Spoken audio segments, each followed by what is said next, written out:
Okay, Teresa, Never mind. welcome everybody to the class today. We're going to be going over seller staging strategies with Teresa, professional stager. Teresa, you can Hi. introduce Hi, yourself. everybody. How are you? I'm Teresa Thomas, for those of you who don't know me. My company is Stage Right. I'm thrilled to be here with y'all today. I miss seeing everybody's face, but I'm glad that we can at least connect this way.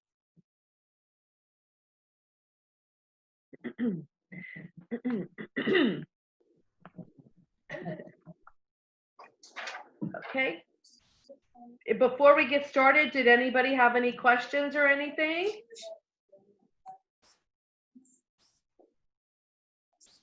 Okay, so we'll get right into it. Everybody's got their things. If you have any questions while we're going, there's a little raise your hand button. You can raise your hand and I will let you know when I can take your question. The question placed to me earlier was, how long will the class be? We're hoping to keep it around an hour. I have 47 slides to go through, so I'll try not to be, I'll try to keep us right on track.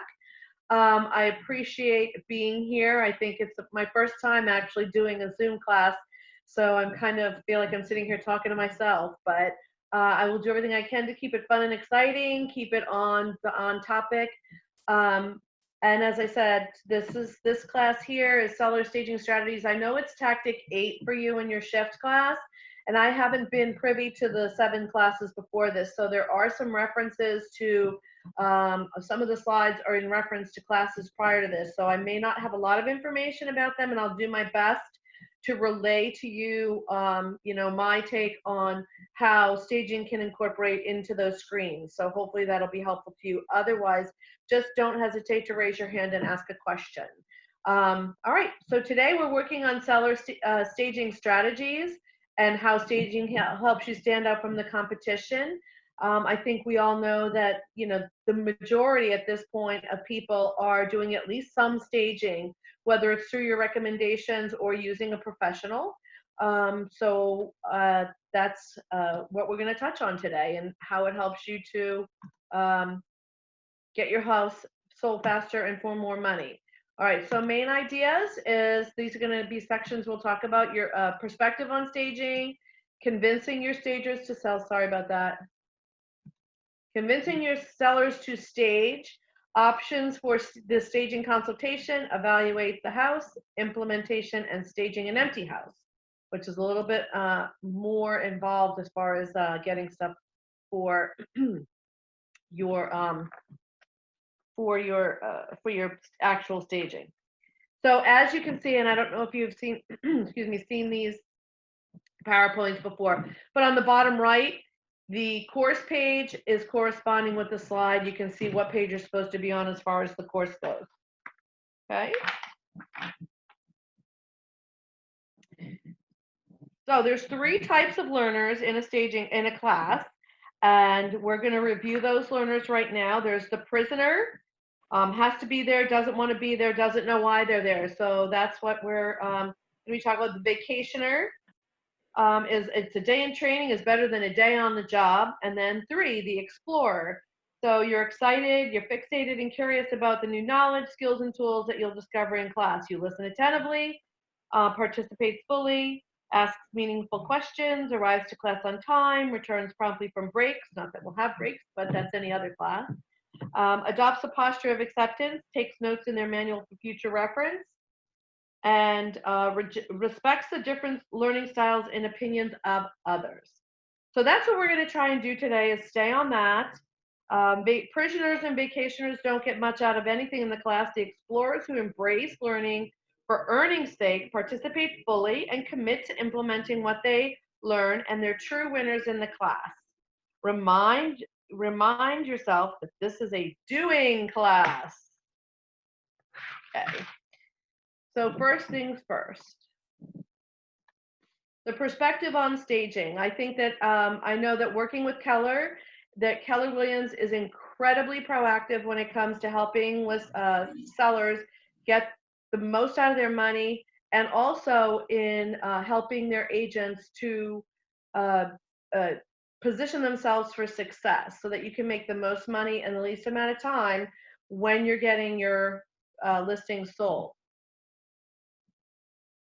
So perspective on staging, the benefits of staging. I will read what they have here, and then I'm going to kind of share my viewpoint on it as well. Staging is your ticket to getting your listing sold in a shifting market. Is more competition than ever, and your listings must stand out. So I think that we can all agree that this is probably not a timely screen, because right now there isn't as much competition. I mean, there's not that much competition, because a lot of coming out of what we've been coming out of, people were a little bit skittish to let people in their house, including us, including agents and stagers and any service people, let alone people who want to come and look at their house at stage. So really, all we've really seen right now are the people who really have to sell. So whether it's an estate, whether it's a situation where there's some time sensitive issue that they have to get get their house on the market, then that's that's the reasons why people who are selling up to about a week ago were putting their houses on the market. They didn't have a choice, they really had to. What we're seeing now is we're seeing a little bit more opening up now that the phases of reopening the state have started, and we're seeing a lot more people come on the market. And now what they've done between state closing and now to prepare themselves for sale, I don't know, or if they're just hastily putting their house on the market because they can. So that still remains to be seen. But I think it's important that it's getting the house on the market in the best condition possible is the most important thing. Okay, staging is a non-negotiable in many parts of the country. That is true in many parts of the country, especially towards the West Coast and Florida. Everybody stages. So really what we've seen now in our area is that staging is becoming pretty regular. So as I said before, whether it's a little bit of staging that you're telling people about, or whether you're bringing in a professional to stage the entire home, which ultimately ends up being the seller's choice, not yours. You can only inform them and educate them as to the value of staging, and then they kind of sit in the driver's seat of what they're going to do.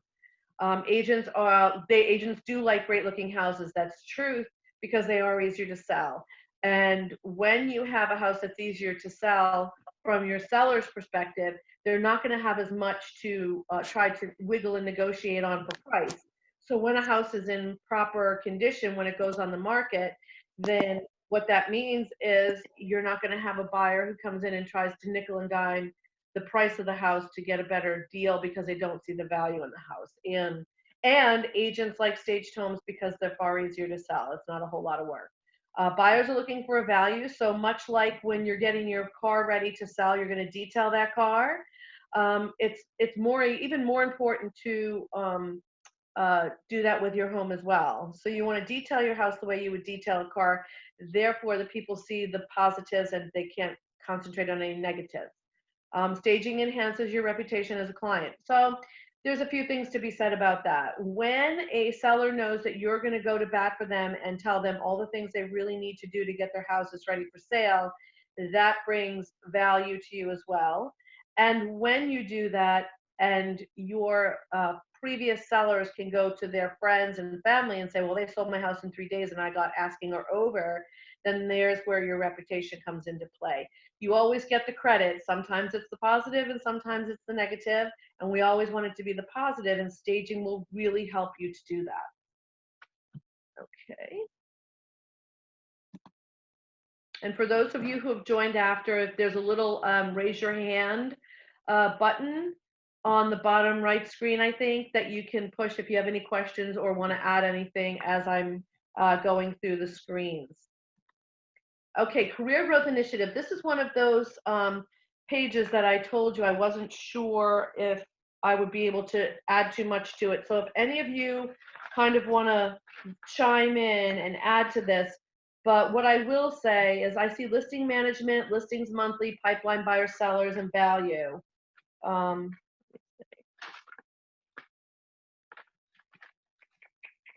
Bear with me. Yeah, you can skip this screen if you want to. Okay, Leonard, thank you. Yes. All right, Career Growth Initiative. Listing appointments versus listings taken, and then wall of value, then your closings and your profit. So really what I can insert here as far as the growth it goes is that it goes back to the reputation screen. It just seems to me that the clients that I routinely do staging consultations for are the ones that are constantly getting the listings, even through what we just went through with the pandemic. So I think that's important to remember, is that once you get that reputation, it'll start to flow more freely, and it'll be more people calling you versus the other direction. So your listing appointments will naturally grow. Your listings taken will naturally grow as your statistics for houses sold quickly and for higher asking prices grows. Anybody want to add anything to that? Okay. Getting the most out of this experience. Here we go. I kind of went over this already. The prisoner has to be there, doesn't want to be there, doesn't know why they're there. They don't want to engage. They spend time in class catching up on their emails, checking their messages. Escapes by spending time in the hallway. Hopefully you can have to read through these, see which one you are, and we all want to be the explorer. I'm going to leave this up just for a minute or two.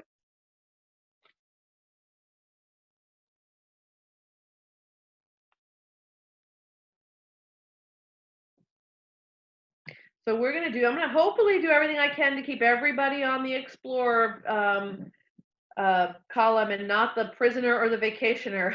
I don't want anybody to feel like they're in jail. Okay. Convincing your seller to stage. So one thing that I believe that languages is probably 75% of what you bring to the table when you're working with your sellers. So convincing a seller to stage to me is ultimately what we're doing, but I really like to compel. And so when we're convincing somebody, we're being a little bit pitchy and salesy, but when we're compelling them, we're educating them and giving them the information that they need to make that decision on their own. We want them to feel 100% comfortable when they're making the investment in staging, whether it's time, money, or whatever they choose to do into it. So the convincing part to me is more about you get them on board, but not willingly. Compelling them is giving them the information they need where they are making the decision on their own and they're 100% comfortable with it. So I would say compelling your seller to stage versus convincing. It says get the listing. So staging can be a sensitive topic, it's true. And I know that the people that I work with on a routine basis they call me in pretty much for every staging consultation, they really don't touch on it too much. They just let people know that, they give them the statistics about what staging is, and how it helps their client. And that's really you're not talking about their baby and that it needs changes to be a better product for buyers, I'm sorry.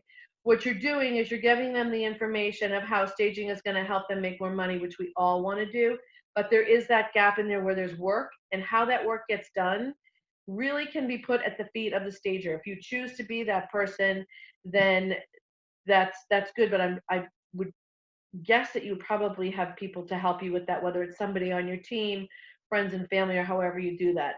So I would say at the listing appointment, I would not say too much about staging, just that staging, here's the results of staging: faster selling time, more attractive product to sellers, and higher offers. So as of late, my offers, the offers on the houses that we've staged have been within the first day or two and at or over asking. So as more houses become listed, I'm not sure that it'll actually stay that way, but right now that's what I'm seeing, even in the really higher priced houses. So to go through the slide, staging can be a sensitive topic. Don't risk losing customers over what they perceive to be unnecessary or worse, insulting recommendations. So that goes back to I wouldn't talk too much about staging until you have, the ink on paper, until you have the signed listing agreement. What I would say is that, as soon as, that's a big statement that I use, as soon as I have a signed contract, as soon as we get, as soon as we decide to work together as a team to get your house sold, then I will get in touch with my stager. I will sit with you and we'll go through the house and we'll make the recommendations for changes that are going to enhance the product on the market, your home. So you're not really saying staging, because some people who don't know a lot about it still think that if you're saying staging, that you're picking out their home and there's something wrong with it. So you really want to help them understand that this is enhancing your product. This is what this is what car dealerships do when they're selling a car. These are the kind of steps that make your house more valuable in the eyes of your buyers. Your ability to get people to stage the home is going to have a direct impact on whether the home sells, how quickly it sells, and at what price. So that goes back to what I just went over. Okay. Inform sellers that the return on investment will be higher with staging than what it costs to put into the staging.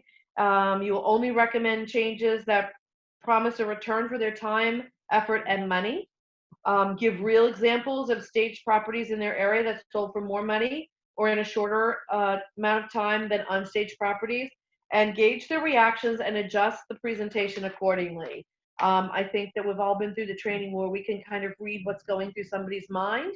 I use diversion tactics when I see that start to happen, when you start to see arms crossed and just like lip curled, or sometimes it's not so subtle. Sometimes they just get real quiet. But I kind of divert a little bit, and I'll just bring up something I'll say, oh, for example, like your family is beautiful, but in staging, those are one of the things that's going to distract a buyer from focusing on your home. So those would be one of the things that I would recommend. Get into the light things, but not the heavier things that are going to really make them feel sad or feel like it's going to be a lot of work. Okay. Any questions on this?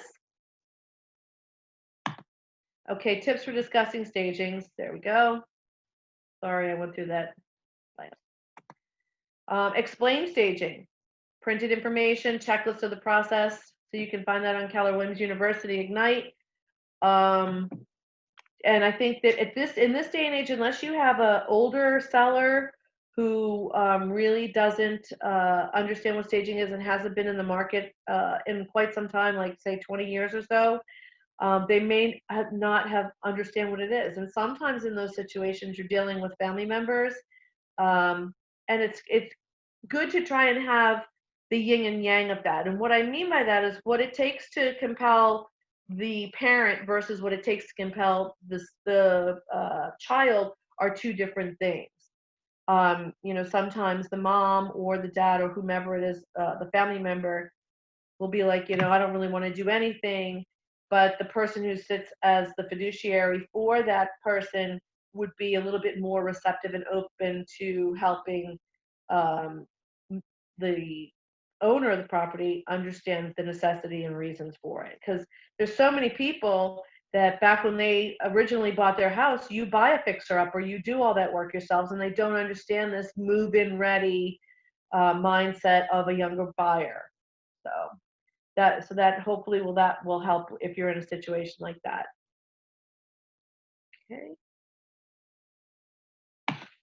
Okay, take a consultative approach. Take pictures of cluttered and uncluttered rooms and ask yourselves which ones they think buyers would like. In that sense, what I do with people is I'll take the picture and I will go, I remind them that the picture, everything gains 10 pounds in pictures. So when they have a house with a lot of knickknacks, even built-in bookshelves that have a lot of books on them, that kind of thing, when you reduce that by like a third to 2/3, it looks incredibly different. The room looks far more spacious. And when you show them that picture and you remind them that you're looking from the doorway, this is going to be the view that a buyer's going to see the minute they walk into your home, and they have like a large lamp on a table that kind of blocks the doorway, or if there's a lot of knickknacks on shelves and tables and walls, you can then show them in that picture that reducing that, how cluttered it makes a photograph look. May look beautiful when you're in the room, and it does enhance the feel of the room when you're living in there. And it's a lot of things that are personal to people. When a buyer walks in, those things don't make sense to them, and they just look like a bunch of stuff. So hopefully that will help with that. Point out how much money they will lose by not staging. There is statistics online that you can look that up, but at this point, Staged homes are selling 17 to 20% higher than their unstaged competition. And even though we are going through what we're going through, this is not the market of 2005, 6, 7 before it burst. This is a different market with a whole different generation of buyers. So even though a house is on the market, there are houses that are still sitting and not selling. It's not that crazy buy anything you can, no matter what the condition is mindset anymore. The things that have really changed and evolved that are HGTV, the internet, because the people that are buying houses now have basically have grown up with the internet, grown up with a cell phone. Everything is instantaneous for them. And when they walk into a house that either looks like something that's unattractive to them, for instance, it reminds them of their grandparents, or, it doesn't have the aroma that is, if whether it's food or pets or cigarettes or whatever, they're instantaneously turned off. It's just like a mouse click. If you get them through the door, that means they made it through all the mouse clicks, so you actually have a more interested buyer if they're actually at the house. So once they get there, we want them to um, get this, push them further down that road to making the offer than when they were online looking at the photographs. So once they're there, that's where they have the opportunity to really compelled that this is the house they want. So there's where I step in on kind of saying that that kind of is going to be the thing that's going to be the big negative with virtual staging. So even though you say that I know you have to disclose that it's virtually staged, but then when they see what they like, what they see on the screen, and then they get there and it's a different product, then it could have a negative influence on that. But staging will, when you say how much money they will lose by not staging, I would have to honestly say that it's significantly more than by staging. So 17% higher offers with a staged house versus time on the market. I don't know, a lot of people these days have been moving out into their new home to um, while their house is on the market. So they may be carrying two mortgages, two mortgage payments, the carrying cost of the second home. Not to mention, if the house doesn't sell quickly, then you're going to have price reductions as well. So there's far more to lose than there is to gain by staging, by not staging. Okay. Learn the new scripts and dialogues. I am going to be brazen and say that I think that there's probably some that you can get from Keller. But if you need scripts and if you need dialogue, I am more than happy to help you with any of my resources as well. But it's the key again here is language. And rather than saying, you can call it staging if you wish, but um, if you feel like your seller is going to be put off by the word staging, and some people have had negative experience with staging and stagers before. So really it's about enhancing the home so it's the best product for sale in their price range and area. And if you can get that rolling off your tongue, that's a big one for you, because your location and your price are the one thing, condition is the third. So if you call it enhancing versus staging, then it might be something that you can kind of help them with. Okay. Anybody, any raised hands? Okay. I don't see any. Okay. Set expectation. Okay, so be diplomatic, which is the truth. And again, in that diplomacy area, is where your language is going to come into play. So being diplomatic is how you're using your words. So when I am in somebody's home and I don't say personal and family, I do say personal and family photos. So personal to me encompasses religious, it encompasses, certain taste specific art, like some people, and it's happened, some people like nude, some people like, certain styles of art that may not be in trend. So when you're saying things like that, I always say anything with eyes or anything that is very taste specific. And that really encompasses anything that you would want to ask them to pack and store until the house was sold anyway, and see it with the buyer's eyes. Again, that goes a lot back to clutter, how people engage in a house. And so when people walk into a house, a mouse click, you get 5 seconds, the house, you get 15. So how are people engaging? How are they feeling when they walk in? That's your sense. That's your what's your first thing? What's your wow factor when you walk through the door? And keeping the experience positive from the minute they walk in the door. So it's very easy to kind of throw that buyer under the bus in your language as well. Oh, sorry about that. Okay. I don't see any raised hands. Okay.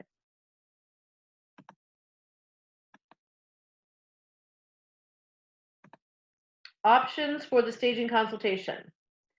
So really, this is about different ways you can approach it. Once you've got them on board and they're ready to move forward with the staging consultation, again, you don't want to spend that hour or so too much. You want to give them enough vittles during your listing presentation that they know you know what you're giving them, but you don't want to give them the whole consultation and then not get the listing. That's why it's so important that you get the listing first while compelling them or convincing them that staging is the thing to do, but they need you to do it. Okay, so do it yourself. So the pros of doing it yourself is you're going to spend more time with your sellers, enabling you to build a relationship. That's pro. But then the con on that side is you become the bad guy. You're the person telling them their baby is ugly. And then that negative seed might get planted in their head where they say, well, if this guy doesn't even like my house or this lady doesn't even like my house, how are they going to sell it? For you, there's no monetary expense. There is, in my opinion, an investment though, because you're investing more time. And then it may cost you more time, which you could otherwise spend lead generating than it would pay for a consultation. But then you have control over the finished product. Now, then the con on that is you may not have the skills or resources to stage different types of homes. So on number 3, under the pros, you have control over the finished product. I can't speak to what other stagers do, but in my world, you always have control over the finished product. You and the seller are the ultimate people who say it. As long as it's within the scope of the contract I've written for them, should the consultation move on to a contract, then we will come back and make the tweaks necessary. I have some agents who like to have me come in and do the big things, and they'll bring in some accessories to do some final stagings, that kind of thing, if you have that kind of thing. But I tend to be pretty flexible. Again, I can't speak to other stagers, what other stagers do, but that's what I do. I work on many levels with different agents as they need. And as your real estate career grows, we can make shifts and adjustments to how we work together. Okay, the tips for doing it yourself. Study the principles of staging. For more information, stagehomes.com, iHouse.com, prepare checklists. Now, I can help you with stagehomes.com. I actually am a member of iHouse, but I have been for 14 years. I sit on one of the advisory boards for the association. You prepare the checklist, so I can help you with that, and that I can log on to iHouse, and I can get in and just send you the PDF of the checklist, so if that's helpful to you. But you can prepare your own checklist as well. There's a lot of different resources online where you can download them, and I'm 100% positive that Keller has that information for you as well. And then develop a network of professionals for jobs such as painting, carpet cleaning, and landscaping. I think we all have those people in our Rolodex, and in the event that you didn't, or your client might want to have other people, two or three different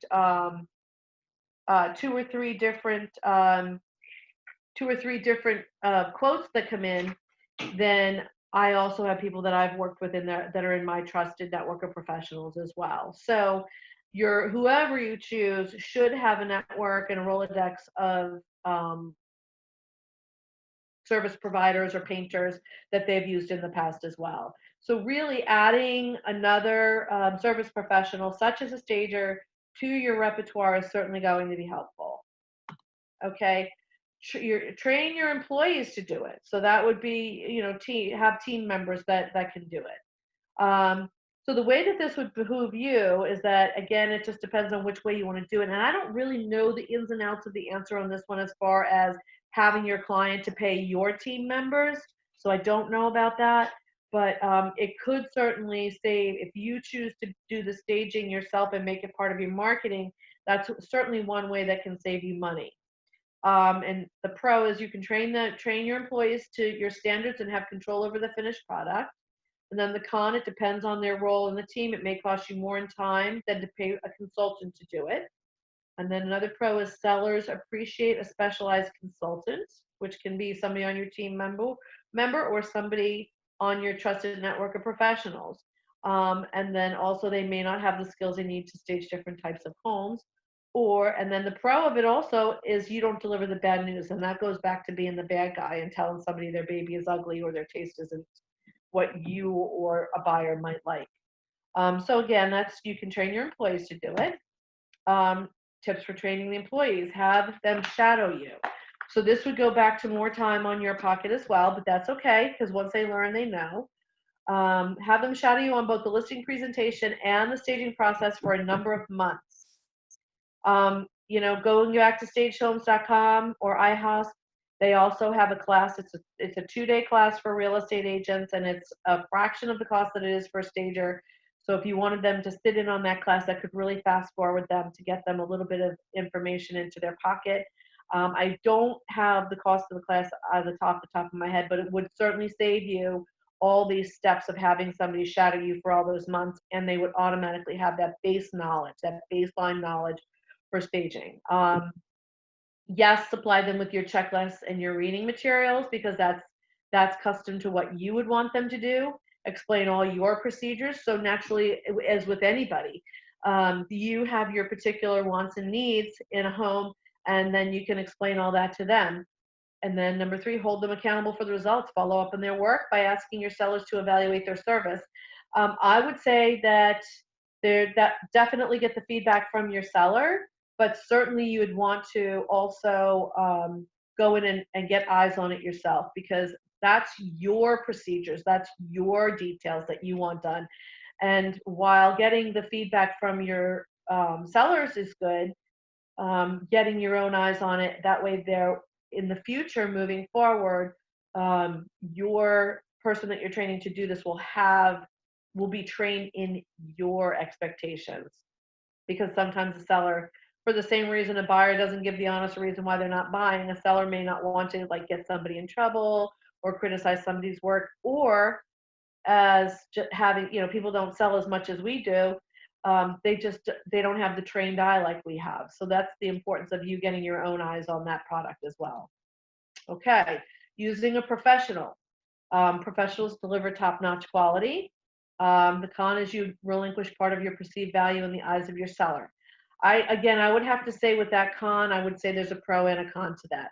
I think that when a seller is working with somebody who brings a team in behind them, the value there is that they're getting more bang for their buck. They're getting this person and that person. Now, again, that really depends on whether or not you're going to participate in the investment in staging for them and how you choose to do it. And this is part of it. Use the professionals. Pro, again, is you don't deliver the bad news. Again, you're not telling somebody their baby isn't pretty. The con is covering the fees is an expense.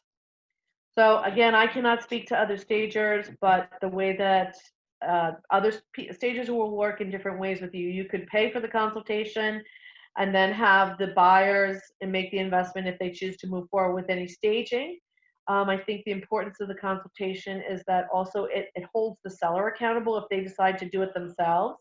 It holds them accountable to what your standards are. So if they say, yeah, we're just going to give it a couple weeks and see how it goes, that staging consultation, at least in my world, stays with them. They have that workbook there with them, and you can look at it and go, well, did you do this and did you do that? And this, it helps to support your I don't want to call it an argument, but your case, if their house is on the market for several weeks and isn't moving.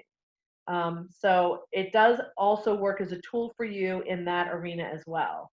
So while it says covering a professional's fees as an expense, it's a far less expense than, at least my pricing, is a far less expense than your time warrants. So your value of time versus what it costs to bring a professional in. And plus you're covering so much of it. Homeowners react more quickly when a professional delivers news than when the agent does. I can say that I've seen that. because I've had agents that I've worked with that have told me that I told them the same thing and they didn't want to do it. How did you convince them? And I think it's just, it's more the 1-2 punch. You deliver the first, or you plant the seed and I come in and water it. So it's getting the same story from more than one person supports that story. The con on the other side is you have no direct control over the finished product, which technically is true. You have no direct control over the finished product once the buyer does it. But I'm pretty thorough on my consultations, and I know that you would be too. So if the seller, if it's a DIY situation, the seller hasn't done what you asked, then you kind of are back to square one, where you can either send somebody and do it yourself, or when the stage is there, if you have a professional there to do it, then you can go to them and say, hey, this wasn't done, that wasn't done. Now, that's going to hold back to what the seller actually contracted the professional for. They can only be held responsible to what the seller was willing to do. So understand that as well. And then professionals, one of the pros of using a professional is we have all our own props and storage facilities, no overhead costs, which again, I would say very easily balances out the cost of what a consultation would be. Okay, questions yet? Where do we got? We got prisoners or vacationers? All right, tips for hiring a professional. Of course, what I'm going to say, call me. I'm only kidding. Before choosing a stager, learn their reputation. How long have they been in business? Do they actually have an education? There's a lot of stagers out there that don't. So there's really no baseline for, what their baseline understanding is besides watching 60 hours of HGTV every week. So it's very good. Ask people in your office who they use, how they like them. I have agents that have been using me since day one. And I think that's hugely important. Referrals are hugely important. Visit a listing currently on the market that was staged by someone you're considering working with. I don't know that people actually visit my listings, but I know they ask me to send them links, and I happily do so. So you can go online and ask your person that you're considering to send you links of their recently staged properties. I think it's important too to look at days on market. How long have they been on market? Go over your expectations and the standards you expect them to achieve and maintain. Go over your expectations and standards. Okay, so that's kind of training your stager. What's your level of expectation, and to be sure that they achieve it. And that's, I think, important. I think that honesty and communication is going to get you the result you want without frustration. So that's certainly important. Even though they're the professional, a lot of people will say you're the professional, do what you think. I think it's important to understand what other people's expectations are as well, because you can never, as a professional, can never meet or exceed someone's expectations if they don't tell me what they are. I'm a stager, not a mind reader. So anyway, hire the stager for an hour of consultation after the listing agreement has been signed. I'm going to tell you right now, that's probably about 90% of my business. I go into I do the consultation. From that point, when I'm on that consultation, I compel the seller to how important it is to get these things done. So, going through that list and going through room by room with them and making that consultation checklist helps them understand what it is. I think most people don't think they have as much work to do as they actually do. And therein lies the importance of this consultation. I think that the majority of my staging start with the consultation and move on to other types of service, whether it's a DIY, whether it's, because there's a lot of people that can do it on their own. And then once you get that, and just so, and again, I can only speak to my services. My consultations are a flat fee for an hour and a half to 2 hours. Okay. And it says, provide the consultation as a free service to the seller, pay the stager a nominal fee. So I don't know if this is the expectation that the stager is going to give special pricing, or if you're just going to pay them their fee. Typically, a consultation, I think in this area, is somewhere between $150 and $200. To me, that's nominal for the results you get. There's other ways that stagers work with people, and other ways you can wrap this into your agreement with your seller. Perhaps they could, initially pay for the consultation up front and you reimburse them at settlement. There's a lot of reasons for doing that. And the same thing with your time and doing the staging yourself. If you know, I don't know how that would work for you. I know you can't charge them. I don't think anyway. But you provide that, you pay that consultation fee, and you've just built more value in what you provide your sellers. Okay. Evaluate the house. Okay. Review the property. Make an appointment to go through the home as soon as possible after the listing agreement has been signed. Ideally, review the property when the sellers are not at home. The evaluation will go more quickly. Well, there's pros and cons to that as well. Your initial review, yes, I would say, you know, go through there quickly without them there so you can kind of wrap your head about what the things you feel like you need to tell them.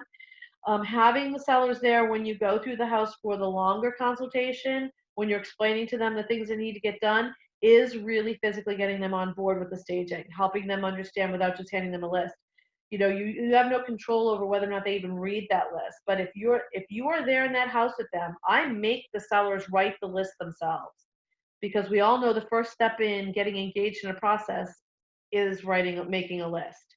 So, and I say make, I don't make them, I don't, you know, force them. If it's somebody who obviously isn't able to write, I will write out the list for them, but they do have to be in the room with me, and I tell them everything that's happening or what my recommendations will be. Again, a lot of it is going to be about what buyers expect. I said buyers expect to see this and buyers expect to see that. So it's not telling them that their stuff is bad. You're just helping them educate them on a buyer's expectation when they walk in a house. So I would say that while yes, the evaluation does go more quickly, I think you're going to see more seller participation if the sellers are there. That's just my experience. Okay. Evaluate the curb appeal. You're not gonna if they you can't sell it if they won't go inside, so you have to definitely clean that up. Do some, you know, a curb appeal is the first thing they see when they walk in the door. Look at the layout, determine where extra furnishings can be distributed throughout the house. A lot of the time, I say edit, and edit means remove. So you don't want to tell them get rid. Get rid is just a negative connotation. So we're going to do some editing and rearranging. And typically we don't, unless the room is completely empty or only has one or two stray pieces of furniture, we don't typically add, we typically edit. Okay? Edit and rearrange. And those are, if you want to use those words in your listing presentation as well, just say, you know, this room could use some editing and rearranging. You're not automatically telling them they're getting rid of or removing things, which can kind of make people think, well, what's the matter with my stuff? Note rooms that are painted bright colors or have strong wallpaper that won't have mass appeal. So for that, I think that bright colors, it's the truth. I think that depending on the color is where I decide to make that recommendation. I don't typically recommend painting for the sake of painting. Rule of thumb for staging, when you go through a staging class, the ASP class, is 3 colors of paint throughout the entire house for staging. That's for many reasons. It does create flow, especially in the online photographs. If you're going through these online photographs and you're seeing an orange bathroom and a yellow bedroom and a blue kitchen and a green living room, then you're seeing this kind of disjointed puzzle. Whereas if there's a lot of flow in one neutral color throughout, everything kind of flows together. Now, I understand that seeing empty rooms, or, you know, if there's no furniture in the house, you don't know what room is which. And that's where it comes to either virtual staging online, which translates into not the same positive effect when they show up, or physically staging the house with some furniture. And it just depends on which rooms. Note clutter, imbalance, and light, which is important. Light also includes windows, window treatments, blinds, cleanliness of windows. Dirty windows can block up to 30% of light coming in a room. Check flooring for wear and or bad color or pattern. Flooring is tough because people's opinion is that it's always really expensive to do the flooring. But the number 1 and number 2 return on investment as far as staging goes is flooring and paint. And I got that straight from an appraiser, so I'm not making that one up. I got it. I can't remember. I can't remember which appraiser it was, but anyway. Yeah, I said that to him. I said, you know, I'm a professional stager. I happened to be at a house that was being appraised. I said, and I always want to make sure that I'm giving my clients the best recommendations for their investment. What's the best thing they can do that they're going to see the return on an appraisal? And he told me paint and flooring. So that does help a lot on the appraisal end of it. You know, you're going to get the people who aren't going to want to budge on that. So it's important to help. That's where staging steps in and helps to quote address the elephant in the room. There, you know, we still live in this area where we still have the older homes in Wilmington with the lime green bathroom tile or the pink bathroom tile or the black and white bathroom tile, which, you know, fortunately is starting to see a comeback, but not when it's all in one equation. So there are ways to address that through how we bring in pieces for staging the property to show people how we can bring trendy things in and make that stuff work. Ceilings, baseboards, windows, and doors for cracks. Well, that's always important, and I would say that's part of the painting. I would bring that in as part of the painting. If we have a freshly painted house, that would also come in. The baseboards, windows, and trim work would all come in as part of the cleaning. So that's important too. And if we have somebody whose budget isn't going to allow them to paint, then a good cleaning is going to help a lot. Magic erasers are your friend. Okay. And it says to email your, email recommendations within 24 hours. To help ease the process, you can also supply a calendar and show each stage and a deadline and a list of your subcontractors. Okay. So with that, I agree with that. You can do it that way, but again, you're not getting the feedback. You're not hearing or seeing the feedback that you're getting from your seller. So I really think it's important to kind of, rather than send them the email and go, here you go, especially after you've done that listing appointment, you know what level your client is willing to participate in, then that's going to really kind of give you the idea of how you should approach it. If these are the type of people who are going to look at an email and be able to do it on their own, and you can give them an aggressive calendar, then that's great. But I would try to kind of get my finger on that pulse of what their calendar looks like while you're on the listing appointment. So just say, as soon as I have this, my recommendations done, I'm going to email them to you. What does your timeline look like? You're going to get your list date in mind. You're going to get that kind of stuff in mind, because the last thing you really want to do is make them feel this heated pressure that it's too much for them. And you'll be able to kind of figure that out when you're there with them. But what I would say to add to this is help ease the process, supply the calendar to show each stage and a deadline, and a list of your subcontractors to help them. But I would follow up the following day with a phone call and see if they have any questions, because you got to make sure they even open that email. Okay. Hold your sellers accountable, and that's the phone call. But you still want to make sure they haven't had some type of a mini meltdown after seeing your list. So I would still get that phone call in there. You can formalize this arrangement in the listing agreement, as I said earlier, special provisions, and leave the date blank and write this phrase: this listing will go to the market on the date and the agent determines the house is ready. Beautiful wording. However, you still want them to give you the date that they think that's going to be, because that's going to hold them even more accountable. You don't want to have this kind of loosey-goosey end date where you don't have an idea of when it's going to be. I mean, I've had people ready in a week, and I've had people ready 6 weeks later. So that's kind of what you're looking at. And if you kind of want to get a little bit more, drill down a little bit more as to a date to hold them accountable for what steps they're on, I would get that from them directly. Okay, implementation, overall considerations: declutter, clean, maintain and repair, create an atmosphere. Let me flip over to that page here.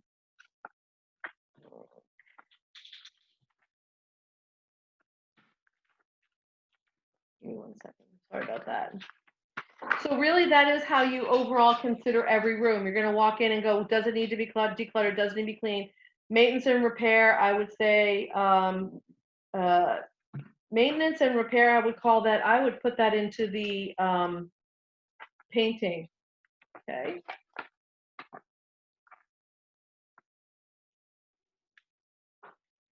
Okay, Gary Keller says, one of the key skills of a successful real estate agent is mastering the basics of how homes should be presented and staged properly. We love Gary. So yeah, buzzwords in that section are going to be lighter, brighter, more spacious. So declutter can also mean you're editing and rearranging the furniture. If we have a giant sofa in front of a window, we want to make sure that that's either moved and enhancing a focal point. Okay. And creating the atmosphere is going to be what I call, that's actually the physical staging. That's where you're bringing in the enhancements. That's where you're bringing in the, what I call accessorizing. You're going to, like when a woman's getting ready, what's the last thing she does? She puts on her makeup and her earrings. Those are the little pretties. And that creates the atmosphere, excuse me. That's the florals, the little tchotchkes that create a lifestyle. So the pile of books with a little trinket on top of it. Pictures, the pictures that you can hang or place instead of family pictures are pictures of vacations, faraway places, gardens, things that promote relaxation. Those are the kind of picture frames that you can use in your staging versus family photographs. So while we say you want to remove personal and family photos, you don't necessarily want to remove frames off of tables completely. They definitely give the feel of the family photos on the tables and on the walls. Okay. Oh.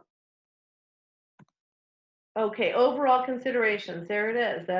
That's Gary Keller. Implementation.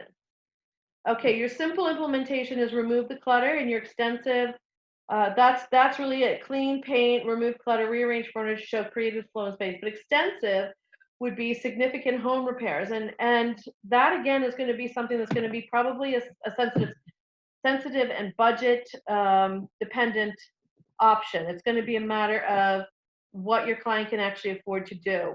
I think that it's really important, and while I'm no home inspector, I think that it's important to definitely point out to them things that may or may not come up on a home inspection. I've actually done it in my staging consultations. And like I said, I'm no home inspector, but I'm married to one. So if I see something that I think is going to be a major flag on a home inspection, I will defer them back to the agent about whether or not there should be a pre-list inspection. Because if they are on a tight budget, all the staging in the world isn't going to fix a major defect. So you guys know the cures to major defects more so than me, whether it's putting it on the market as is or whatever. But I think that's important to be sensitive to that in the staging walkthrough as well. And I've done it, and I can tell you a dozen times or so that as a result, I didn't get any staging work, but I cannot, in good conscience, see something that might be a major repair that needs to be done for somebody and could be something that will affect you getting to the closing table and not mention at least having it checked out. So there's that. So significant home repairs actually could trump the staging aspect of it as far as the investment of, the final as I call the dazzle package, where they might spend $400 or $500 on going and buying things for this and that, and then all of a sudden they don't have the money to make these repairs. New flooring and window treatments, again, very dependent on their budget. But I think, as I said before, it's one of the top two things that are going to get you higher appraisal. So if they can do it, I would encourage them to do it. Upgraded kitchen features, true story. It's not real easy anymore in any price range to have buyers buy something that doesn't have granite in the kitchen and just fact of life. The expectation of the buyer of these days is that they're going to have all this move-in ready, really upgraded stuff, but do the best you can. Again, it's not impossible to sell it, but it certainly makes the selling process and the offer higher. The rent the furniture and, rent the furniture and, I can't see what that says. I have to hide that for a second. Rent furniture and plants. Okay. So you could do that too. That can be either through a full service home staging company, or that can be through a furniture rental company as well. Okay. All right, pets. My go-to for pets is all pet items should be out of sight for pictures and showings. People just if they don't like pets, and they get a weird feeling about it. But I would just say, just to keep it safe, it doesn't mean that you have to get rid of, as again, I hate those two words. But you want to keep their areas clean, make sure kitty boxes, make sure food bowls, toys, beds, all that are just tucked away somewhere. Same thing with the trash cans. You want them out of sight. For open houses and showing appointments, doggy daycare, put the dog in doggy daycare, take it with you to the dog park for a couple hours, and leave the cat outside or crate it indoors. Yeah, that would be the best thing to do. Cats get weird when there are people in their space. Okay. Children are easier than people think. So you really just get them involved in the process and have them, give you the toys that they want to keep, and that way there the rest get packed up and stored, and they do better. Teens, I would have to say, probably a little bit more pushback. They like their space, they like their comfort, so it would be easier to uh, try to do that on your own and not give them much of a choice, unfortunately. If they do get involved, most parents understand, and by the time that you walk in the house and the house is on the market, most parents have had the talk with the kids. Okay, so I'm going to try to speed this up a little bit. Overall considerations: paint or replace the front door. Make sure the doorbell works. You don't necessarily have to replace the front door. Maybe change the kick plate and the hardware. That helps as well. Having the working doorbell, clean, polish all the hardware or replace. New welcome mat is always welcoming. Potted plants next to the door if there's space. Repair cracks on paving and on stairs. This is important, especially with FHA homes. Clean windows and keep entry swept and clean. Decluttering and cleaning are the two most important steps in staging, and if they do nothing else, these are the two they should do. Keep on track through the use of checklists available in the guide. Decluttering. Clutter is part of our lives, but it works against sellers when they are trying to sell their house. Potential buyers react well to open spaces. It also opens up their mind to be able to visualize your house as their home. Yep. And buyers, if people resist it, but they have to pack to move anyway, so they'll be halfway done. Detail clean, I recommend a professional. That way there it's done properly, and it takes a whole lot less time. Ceiling, I always tell them, if you're going to do it yourself, start top to bottom. Do your lights, your fans, everything up to the top to bottom. And it's true, even if it's a subconscious thing, they will notice that it's clean. Okay, maintenance. Often cleaning and decluttering will make the need for maintenance or repairs more obvious. Depending on the severity of the work that needs to be done, your sellers may want to call in subcontractors, which is usually going to be the case. The difference between doing it now and when an inspection comes up is that you can have a family or friends do it now versus having a professional contractor or licensed contractor come in and do it at inspection time. So sometimes giving them that information helps to prompt them to get it done prior to the listing. Create an atmosphere, and this is kind of open house, I would say. Music, lighting, fresh smells, and props. I think that you will always instruct your sellers to make sure they leave all the lights on for showings, and that hallways are cleared, everything's decluttered. Have a little plan of what to do, an action plan for how to make sure the house is ready for the showings once they start, and that open house once they start. It is true if there's good light in one particular corner, but the way that when I walk into a house and I start staging, it's all about focal points and whether or not there is one in the room that we need to enhance or whether we need to create one. So really each room is going to be different, and where you place things in each room will be different, and where certain accessories, florals, and art go will depend on where the focal point is, because you don't want to take away from the focal point and bring more attention to what the staging is for the house versus the house. So when there's a big TV over a fireplace, the TV is typically larger than the fireplace, but the fireplace is supposed to be the focal point. So I try to encourage moving that giant TV so that the eyes are on the focal point versus the TV. Is somebody going to probably put their TV there after the sale? Probably. But in an online photo, if the TV overwhelms the fireplace, it's just not an attractive look. Okay, keep up appearances. There's your checklist. That's the thing that they're going to do before the showings in the open house, is to make sure that the house is going to be in the best showing shape possible when the buyers walk through. Staging an empty house. Why? Okay, so there's two ways to stage the empty house, and again, virtual versus physical. Empty houses and online photos lead to a couple questions. Why is the house empty? Is this a distressed property, or is this a situation where they need to sell quickly and they need to, it's a distressed sale? In online photos, the size is difficult to visualize. So if they see in the picture that it looks like a small room, they'll go, oh, our stuff will never fit, and they'll click right by it. Without furnishings, buyers will get bogged down in negative details, which that just lends itself to be true because there's really nothing else to look at.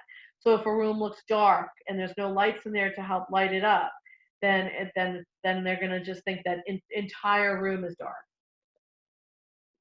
I'm sorry, the entire home is dark. Oh, that house is just too dark. They generalize.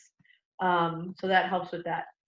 Refer to your client's checklist and follow the same procedures as you would for an occupied home. Merely omit the jobs that have anything to do with furnishings and belongings. So that's what with the consultation. If you're giving them a consultation on an empty house, it's going to be significantly less time because it's typically the same recommendations for each room: lighting, wall color, windows, window treatments, and floors. So it's really that. There's not a whole lot to discuss. Rent furniture and add pictures, silk flowers, and cushions to create a warm lived-in look. Again, 2 ways to do that, whether it's professional or on your own.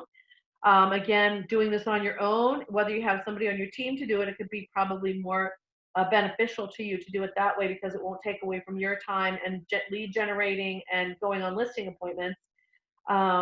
You'll need somebody there to make sure that everything's in the best condition. Now, furniture rental companies don't typically rent the accessories, window treatments, and artwork or trees. Some of them do, but it comes at a greater expense than just going out and buying them and either loaning them to the client or getting a little bit of rental income on them from your client if you can do that. I don't know that you can. And then arrange for light maintenance. What that means is that as the house is staged, if it's on for a couple of weeks or so, there's going to be dust. It's going to need vacuuming. There'll be footprints. People will be walking in and out, and you need to make sure somebody's going in and doing your touch-ups. That not only that, but that helps to make sure that nothing's been moved around. You can touch up the staging and make sure that everything is still in stage the best showing shape possible. Oh, geez, this is a good one. It's not about trying to put lipstick on a pig. It's true, because if you don't have a good canvas, the artwork you put on it is not going to be beautiful. It's true, too. You don't want them to disguise problems or hide anything. We're not trying to hide anything. So we're not telling them to cover up, falsely cover up or repair things in a manner that's going to just hide it from a home inspector, because that would not be with working inside integrity. You want to enhance the pluses, and then whatever happens with everything else, don't try to intentionally hide it. They should see what's right with the house, not to get focused on what is wrong. Price gets you in the game, staging gets you the offer, and that is the truth. Because once they walk in and fall in love, then they're going to make the offer. Picture's worth 1,000 words. People only know what they see, not what it's going to be. So when that comes to the empty house as well, that comes to the house that they're living in, they get caught up in what they see, and we want them to see the house in its best light possible. We're moving out of the house. Why should we spend any more money on this house? It's almost like kind of a question that's passé, because people do know so much about staging. But if you get a client to say that to you, you're just going to have to help explain to them about the mindset of the buyer that's going to be walking through their home. It's not going to be somebody who's going to be able to visualize what they're going to do with the house. They want to see themselves already living in that house. They don't want it to be a big long list of fix it up items before they move in. And that's another thing you need to be careful of, because there's so many people that are buying houses at lower prices and they're making the investment to flip them and sell them, that if you have your, standalone, 18, 20-year-old lived in North Wilmington house that doesn't have the upgrades necessary, and you're holding that next to one that was bought and flipped, then, you're really going to have to reflect your price on that. So when you bring that up as part of it, why should I spend any more money here? Then you can pull it up on your phone. It's easy enough. All the, the pristine looking newer ones in the area, and hopefully that will help them to understand that making at least a minimal investment, whether time or money in staging, is going to get them up to the level of the condition of the others in the price range and location. Okay, don't put away this guide without developing a plan to put what you have learned into action. Look at action plan on pages 55, 56 of the guide. and assess your strengths and areas for improvement. Write down steps you will take to improve your skills, complete it, share it, and commit to it. That is about accountability, my friends.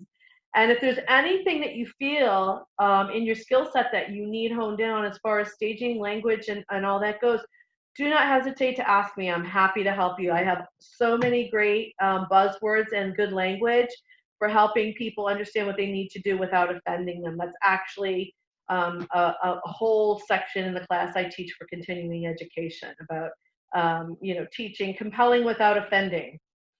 Okay. Take the other courses in the Shift Tactics series. Naturally, that'll help you because it's really not just, this is just one piece of the puzzle.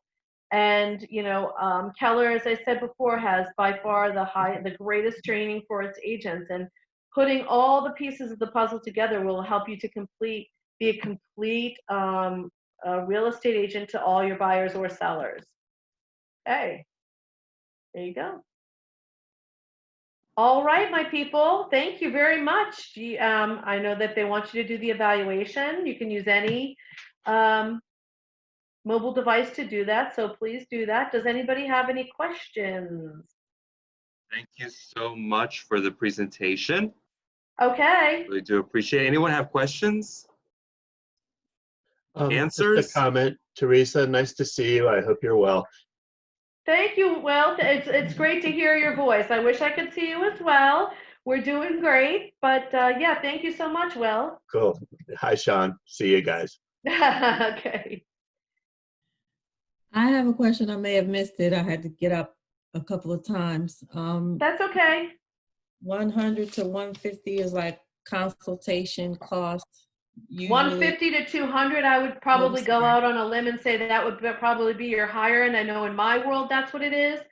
To the best of my knowledge, I don't think anybody in this particular area is charging more than 200 to my knowledge. If I get into a house that's like a ginormous, 4,000 square foot house, that's kind of where it starts to go up over 200 a little bit. It's just depending on the time. Once I'm in there for 2 hours, then we get into like another $70 an hour, so $30 a half hour. Usually I can get it done in 2 hours though. Okay, you said for the consultation, is that the cost of the staging? That is the consultation. That's the time for the staging, that time for me to do the walkthrough.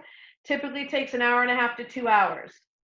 And that's kind of what you're looking at. At the beginning, when you're first learning, it's going to take you longer, but then you can hone it down to a 2,400 square foot house in about an hour and a half. But anything over that, anything over 3,000 square feet is going to end up taking more time. And again, each house is unique, so it might be a situation where if there's an extensive amount of clutter and you have to be super sensitive in your language and how you're, coaching them to get these things done, then it might take longer. So it's going to all be dependent on the client. And that's why I said back when we were talking about the initial walkthrough, I think if you want to walk through and do a quick review as to, the items that you're seeing in the house to get a general idea, that's going to help you know how long you think your consultation is going to be. And also help you prepare, because it's going to be a whole different thing if you're working with a hoarder versus somebody who is, straight up pristine house, simplistic with, everything's in its place.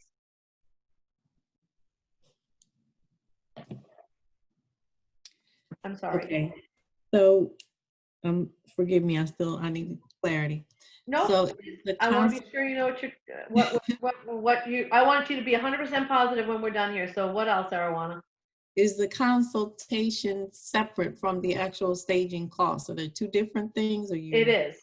It is, and it really just depends on on what level of staging the seller decides to engage in. Because the majority of the people that I work with will pay for the consultation, and then if I move on to write a contract for staging, then that's on the seller. And then from there, what happens in my world, I work with my agents in different ways to help them with the cost of the consultation at that point. Okay. Okay. Did that help, or is there more? Yes. No, that cleared it up. Thank you. Okay, good. Anybody else have a question?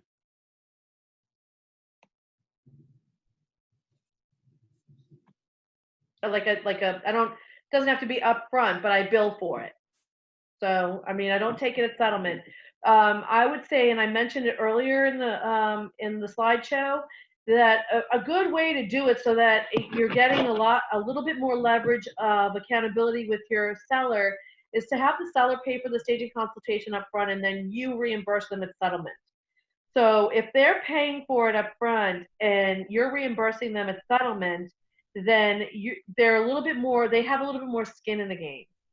And they're more likely, number one, to do the things that we recommend, and number two, to stay with you through the entire selling process when they know that they're getting that back at the end.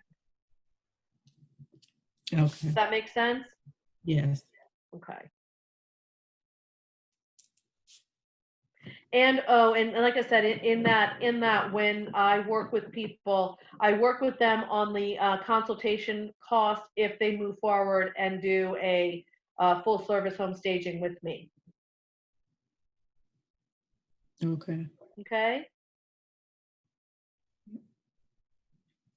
Perfect. Well, again, we do appreciate it. Does anyone else have any questions, comments? Again, Teresa, thank you so much Listen, for joining thank us you today and guys your very much. knowledge. I can't think of any better way I would have spent my morning this morning. So I thank you all so much. I miss everybody so much. I mean, I usually do one of these classes once a month, and I haven't had any FaceTime literally with anybody. So this has been great. Thank you so much, Leonard. I appreciate it. Thank you. I'm going to close out the session. Anybody have any questions, don't hesitate to call me.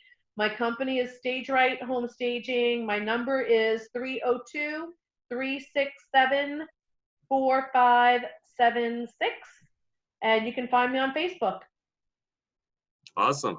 All right, thank you. Again, thank Have a you. great Have an day, awesome- everybody. You too. Yep.